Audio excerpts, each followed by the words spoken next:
Bonjour.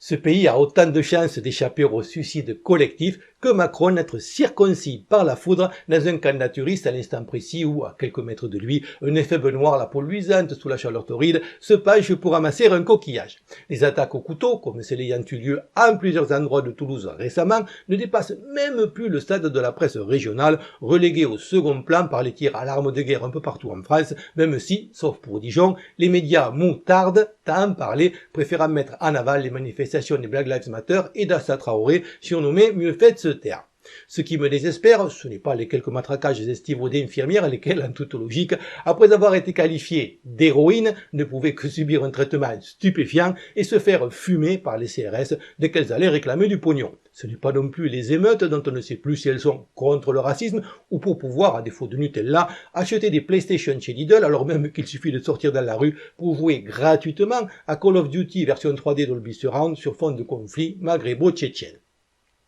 Je ne suis pas perturbé davantage par l'élévation stratosphérique de la courbe du chômage, même sans François Hollande pour l'inverser, tandis que les faillites s'enchaînent et que nos élites, qui contrairement à George Floyd ne manquent pas d'air, nous expliquent que si les entreprises qu'on a soi-disant sauvées à coups de milliards ferment des sites et licencient à tour de bras en France tout en laissant leur production à l'étranger, ce n'est pas de l'argent gaspillé car sans ça, et il faut le croire parce qu'ils le disent, ça aurait été bien pire. Tout cela alors que l'OCDE annonce que nous allons être le pays le plus touché au monde par la récession et que, pour couronner le tout, les 150 bobos de la Convention citoyenne créée en réponse au mouvement des Gilets jaunes, dont un des facteurs déclencheurs avait été le passage à 80 à l'heure sur les routes départementales, proposent, avec une sagacité qui les honore, de limiter à 110 la vitesse sur autoroute.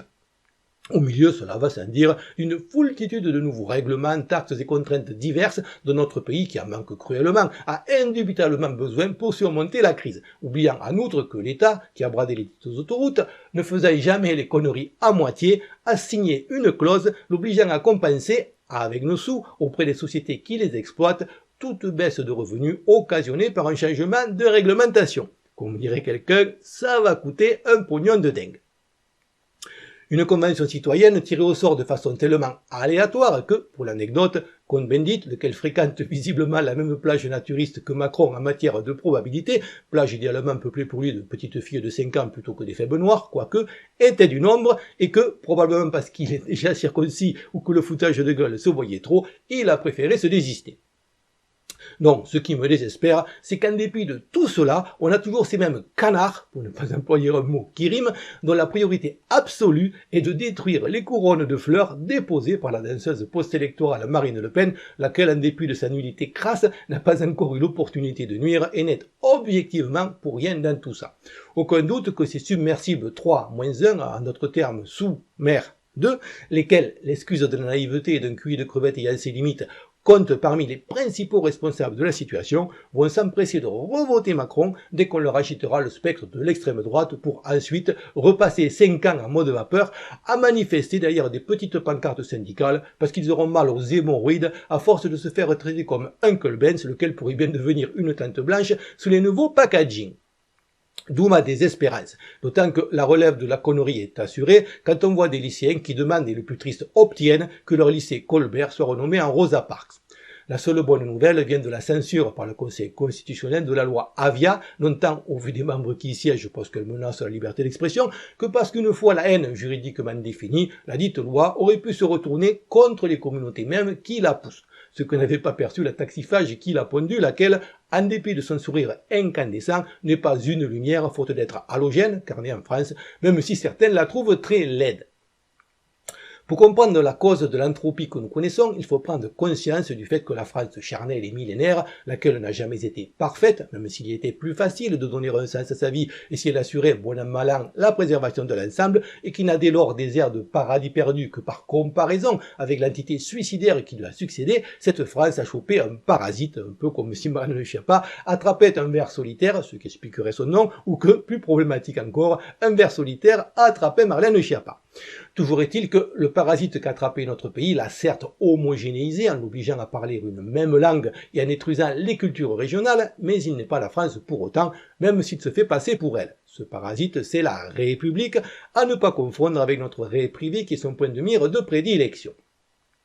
La République est avant tout une idéologie, celle du progrès. C'est-à-dire que Comme l'avenir est forcément meilleur, le passé est forcément mauvais, d'où les déboulonnages de statues et les autodafés dont les flammes pourlèchent indifféremment, autant en emporte le vent, les Schtroumpfs, Tintin ou Congo, et Harry Potter, personne n'ayant encore songé à y jeter les pages provocativement blanches de l'annuaire. Cela implique donc que tout peut et donc doit être amélioré, y compris ce qui marche. Si je prends 2 prises électriques, et même si j'ai l'impression que ça fonctionne très bien comme ça, pour être dans l'idéologie du progrès et ne pas tomber dans la prisophobie, je dois dire que ça, c'est ok, et ça aussi, et bien sûr, cette variante. Pour aller plus loin dans le progrès, je peux enlever cette partie et dire que ça, c'est pareil que ça, voire avec un peu de scotch faire un petit montage, et dire que ça, c'est pareil que ça, car vous l'aurez compris, le progrès passe par l'égalité. D'ailleurs, pourquoi se limiter à 2 quand on peut multiplier les combinaisons? Et si vraiment je m'obstine à vouloir utiliser les prises à l'ancienne, le minimum syndical, c'est de remplacer ça par ça. Bref, l'idéologie du progrès, c'est pour les occidentaux contaminés de louer les feuilles qui s'élèvent vers le ciel tout en sciant le tronc au prétexte que les racines sont dans la boue et se nourrissent partiellement d'animaux en décomposition, ce qui est dégueulasse et pas vegan. Pour ceux qui douteraient que la République n'est pas la France, notre pangolin en chef ne manque jamais de nous le rappeler à la fin de ses discours aussi long que la version non abrégée de LGBTQ+, que, sauf avoir une très bonne vue, il faudrait être sacrément prétentieux pour tatouer sur un endroit érectile. Vive la République et vive la France. Le tout dans cet ordre qui, ne vous y trompez pas, est un ordre d'importance. Notre drapeau est celui de la République. Notre hymne est celui de la République. Notre système électoral sur mesure exclut tout ce qui n'est pas républicain. Notre éducation vise à faire de nous de bons citoyens imprégnés de l'idéologie du progrès. Et pour les réfractaires, il y a l'ordre républicain, lequel, comme son nom l'indique, sert à protéger la République. Ce qui explique pourquoi, quand elle est menacée par ceux qui s'insurgent contre son parasitage, elle frappe, alors que quand on se contente de menacer la cohésion de la nation, on laisse filer, car au pire, une république islamique, c'est toujours une république. Tel le furet, elle est passée par ici, elle repassera par Allah. Le chaos de basse intensité ainsi produit engendre un désir de maintien de l'ordre dans la population à laquelle on a fait croire que la chose reposait sur la police vendue comme indispensable et dont on accepte alors avec résignation le racket et la coercition qu'elle impose aux citoyens ordinaires tout en état d'une efficacité dépendant davantage du niveau de soumission des citoyens et du contexte socio-économique que de l'institution elle-même. Certains m'objecteront que le maillage renforcé de la gendarmerie sur le territoire, notamment sous Napoléon, coïncide avec une baisse significative du taux de criminalité dans les campagnes, mais la chose coïncide également avec le dépeuplement des dites campagnes par la conscription de millions de personnes, dont plus d'1 million à Péry, 5 selon Chateaubriand. Ce n'est donc pas probant. Imaginez l'hécatombe si la seule chose qui nous empêchait de nous entretuer était non pas un niveau élevé de civilisation, mais la crainte de la police, laquelle arrive par ailleurs généralement après la bataille pour en plus rajouter une couche de paperasserie et des attentes interminables au traumatisme. On pourrait certes augmenter son efficacité en lui permettant de neutraliser les racailles et autres antifas que ces services de renseignement connaissent parfaitement. Mais la façon la plus efficace d'augmenter la sécurité générale serait plutôt d'élever le niveau de la société. On fait le contraire, notamment par une véritable instruction publique plutôt qu'une éducation nationale, et non pas en interdisant la violence qui fait partie de notre nature, et encore moins en laissant le monopole à l'État, mais en réduisant ses causes. D'abord en ouvrant les soupapes de la liberté d'expression, puis en l'absence de compas religieux, en se donnant un but collectif pour éviter perte de repères et désespoir, ensuite en permettant aux individus sans casier judiciaire d'être armés afin d'assurer collectivement l'élimination des nuisances telles les cambrioleurs, les pickpockets, les amateurs de coutellerie artisanale et les politiciens corrompus, et enfin, sans quoi tout cela ne servirait à rien, en limitant strictement l'accès à cette société aux seuls individus ayant un code de conduite, sinon similaire, tout au moins compatible.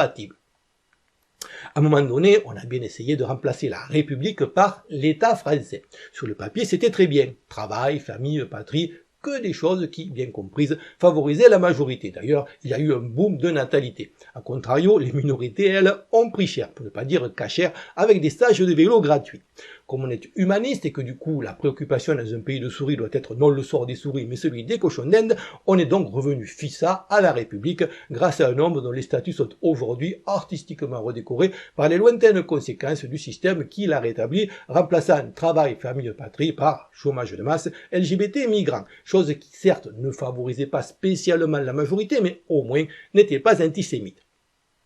De là faire un lien entre la République et une certaine communauté, il n'y a qu'un pas que certains ont allègrement franchi, mais apparemment ça fait tomber les cheveux et, tenant à ce qui me reste, je vais donc lâchement abandonner le champ de mine.